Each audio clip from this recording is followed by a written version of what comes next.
Good morning to everybody. Today now we are going to discuss about the sexual reproduction in the flowering plants. Sexual reproduction in flowering plants. So we can observe on the earth, okay, nearly 2,75,000 species are there. Okay, 2,75,000 species are there. This is species, these plants, they grow in the different regions. Some they grow to the Mount Everest, some they grow to the Himalayas.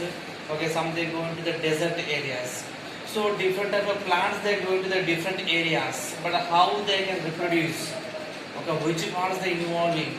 So let us we will discuss about the floral parts of the flower. Okay, we already learned in the lower class about the flower.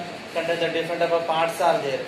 Okay, they contain that. Okay, androecium and gynoecium. Okay, androecium contain that.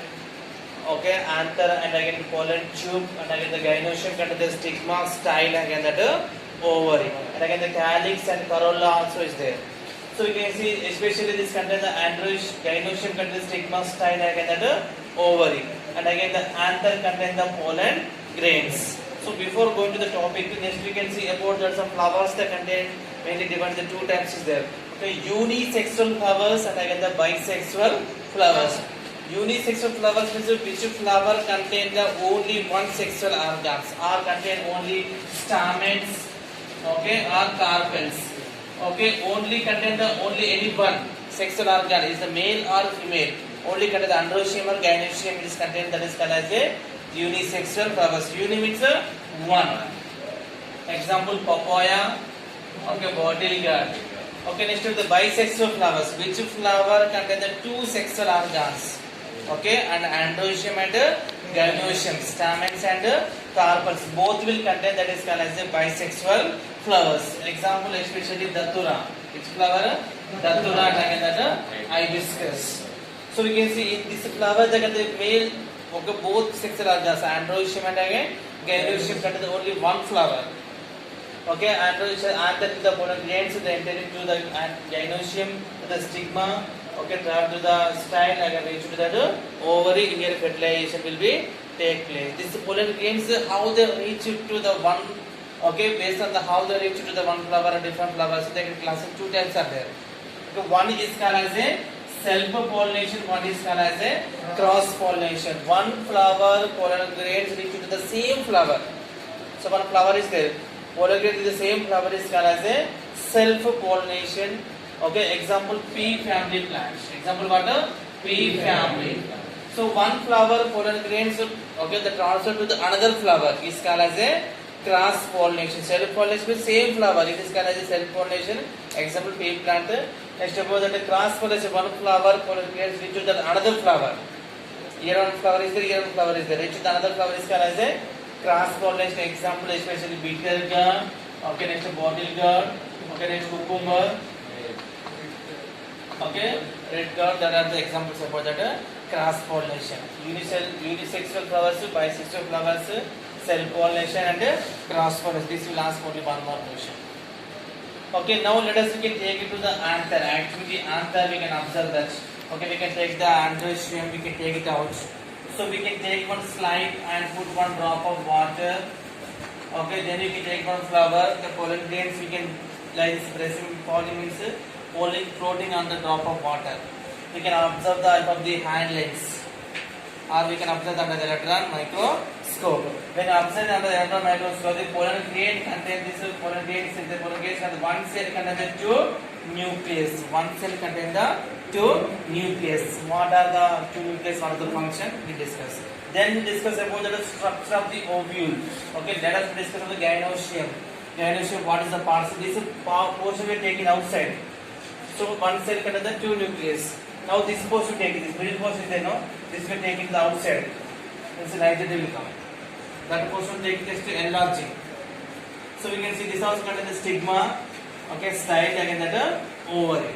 So we can see in this one we can observe that okay, structure of the ovule. When you observing the ovule, of the ovule contains the suppose 7 cells are there. How many cells are there? 7 cells. 1, 2, 3, 4, 5, 6, 7. 7 cells are there, but 8 nucleus are there.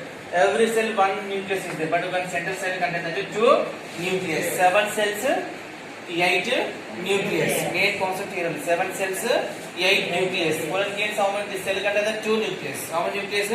2 nucleus. Here 7 cells how many nucleus? 8 nucleus. Clear or not? Yes.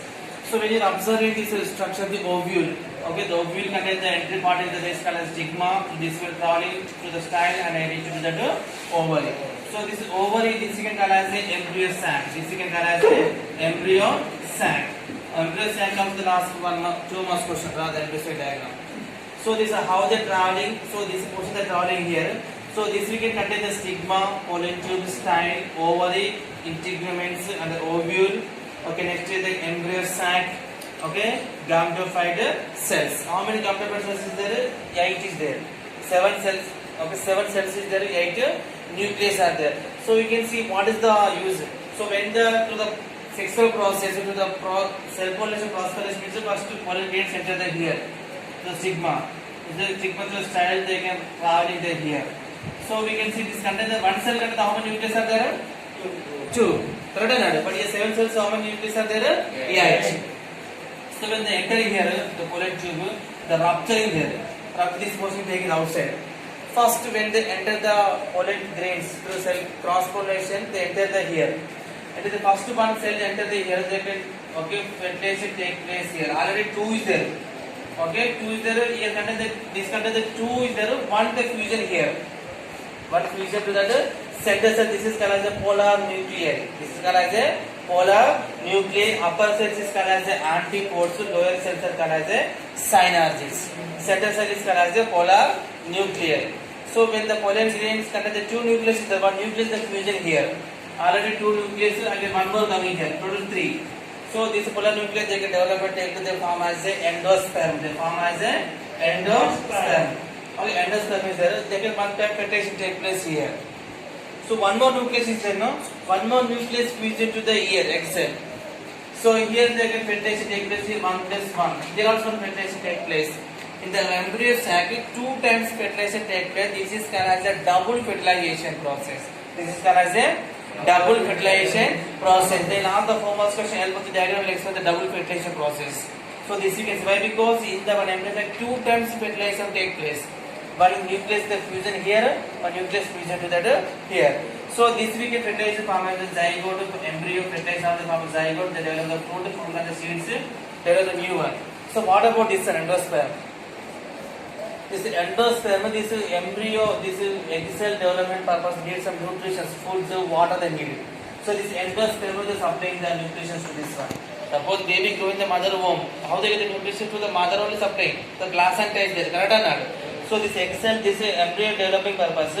So this endosperm only the polar, this endosperm only supplying the food and nutrition to the here. The one cell 2 times fertilization take place. One fertilization take place here, one fertilization take place here. So this is called as a double fertilization process. They form as a cotyledons.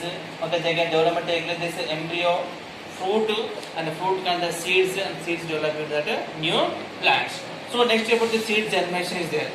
Okay, seed germination how it take place? We can take the one. Okay, seeds you can take it because soak it into the water. Then we have to press it. Some substance will come outside. The seed to the new plant. Okay, new plant they can again the fruit. Okay, new plant can to the flower cell pollination, cross pollination, again fertilization, again form as a zygote, again fertilization, zygote, again fruit the seeds, again a life cycle of okay seed germination is there. Okay, life cycle of plant also one diagram is there, that also will ask 4 marks question. Okay, they clear on this is about the double fertilization process. This also will ask the 2 marks question.